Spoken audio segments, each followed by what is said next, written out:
Hey everybody, Ryan here at etrailer.com. Today on our 2016 Chevrolet Traverse, we're going to be taking a look at and showing you how to install the etrailer.com Class 3 2-inch trailer hitch receiver. One of my favorite things about this hitch is that when you're not using it, you can actually put this cover back on and make it disappear. This is going to give you that peace of mind knowing that you're not going to have to sacrifice the look of your vehicle just to get the functionality out of your hitch. But when you do need it, you can simply remove it, and then you're going to be able to use it to tow trailers or use it for accessories like a bike rack or a cargo carrier. The hitch is going to give us some pretty good weight capacities. As far as the maximum gross trailer weight rating, that's going to be 5,000 pounds. The amount of weight that's going to be pulling on our hitch. So you're going to want to keep that number in mind. Say if you're doing some light duty towing, maybe helping a friend move. The hitch is going to have a maximum tongue weight rating of 500 pounds. So that's going to be the amount of weight pushing down on our hitch. So you're going to want to keep that number in mind. Say if you and your friends load up a handful of bikes on a bike rack to go to hit the trails.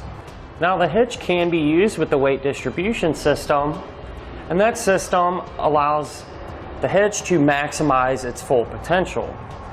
But it really just depends on what you plan on using the hitch for. If you do use that system, the weight capacities do increase. The maximum tongue weight rating goes up to 600 pounds, and the maximum gross trailer weight rating goes up to 6,000 pounds. But it is always a good idea to check with your Chevy's owner's manual to make sure you can pull that much weight. Now I'm going to give you a couple of measurements. These are going to help you when figuring out which hitch-mounted accessories to use. From the ground to the top inside edge of the receiver tube opening is about 19 inches. You're going to use that measurement to figure out if you need to get a ball mount with either a drop or a rise. From the center of the hitch pin hole to the edge of our rear bumper, that's about 5.5 inches.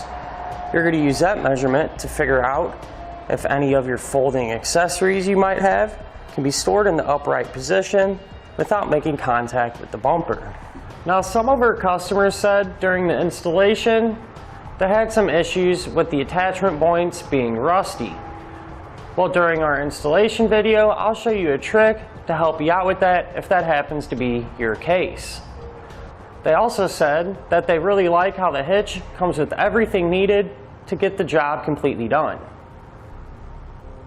Speaking of installation, let's go ahead and do it together. To begin our installation, we're going to have to remove this bumper fascia panel. To do that, we're going to have 2 quarter-turn fasteners. I'll turn it a quarter of the way. Then we can just simply pull down and set this off to the side for now. Now we're going to have to lower the exhaust, but before we do that, I'm going to use a strap and go from each side of the vehicle. That way we can control how fast our exhaust will come down. We're going to have to remove 3 rubber isolator hangers. They're going to be here and here, so on each side of the muffler. And if we go towards the front, there'll also be one right here. Now before we pry them off, it does help out a lot if we spray them down with some type of lubricant just to help us get them off easier. To remove them, you can take a pry bar and pry them off just like that. Now I'm going to do that same procedure to the other 2 remaining. Now we can go ahead and loosen up our strap to let the exhaust come down. Now I'd just like to point out the attachment points that's going to hold our hitch into place. On each side of the frame rail, there's going to be 2 threaded holes, here and here, and the exact same setup on the other side. In the center, there's going to be 2 more holes, one here and one there. Now it's a good idea to clean out our threaded holes, that way our bolts will go in nice and smooth. To do that, I went ahead and put some penetrating oil into the holes, and now I'm going to use a toothbrush to clean it out. If you need a toothbrush, you can pick one up on etrailer.com.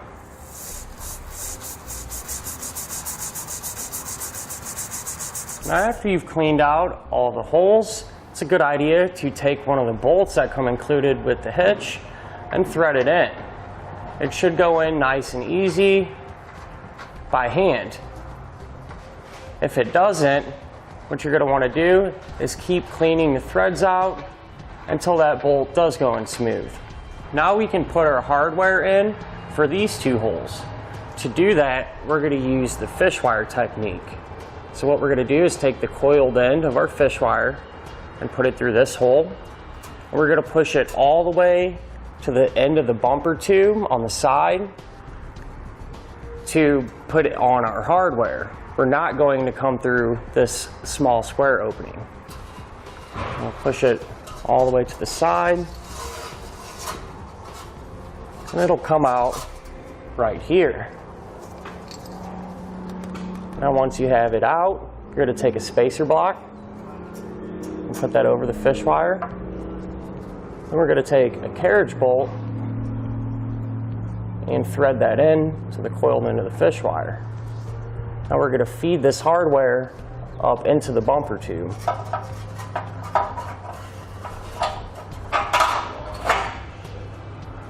Now we can pull it out the other side.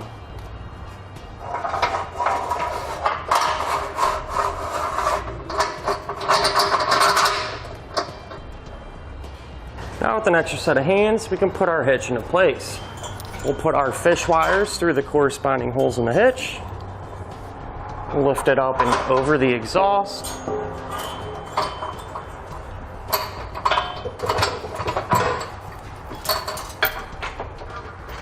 And once it's up against the frame rail, you can go ahead and take our hardware and get it secured. Now I do want to point out that the teeth on the washer, you're going to want to make sure that they're going to face the hitch. Now we're going to want to get one bolt on each side, hand tight. That way the hitch will support itself while we work on the rest of the bolts. For the two center bolts, what we're going to do is remove our fish wire by unthreading it. And then we're going to use a flange nut to secure it. Now you want to do this gently because you don't want to push up too hard to where a bolt will go back into the frame. With all of our hardware hand tight, we can go ahead and use a 3/4 inch socket to snug it all down.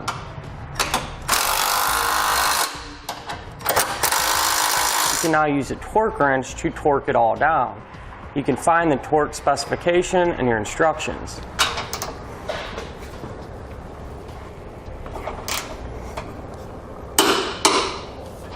Once all your hardware is properly torqued, we can now raise our exhaust back into position and rehang it.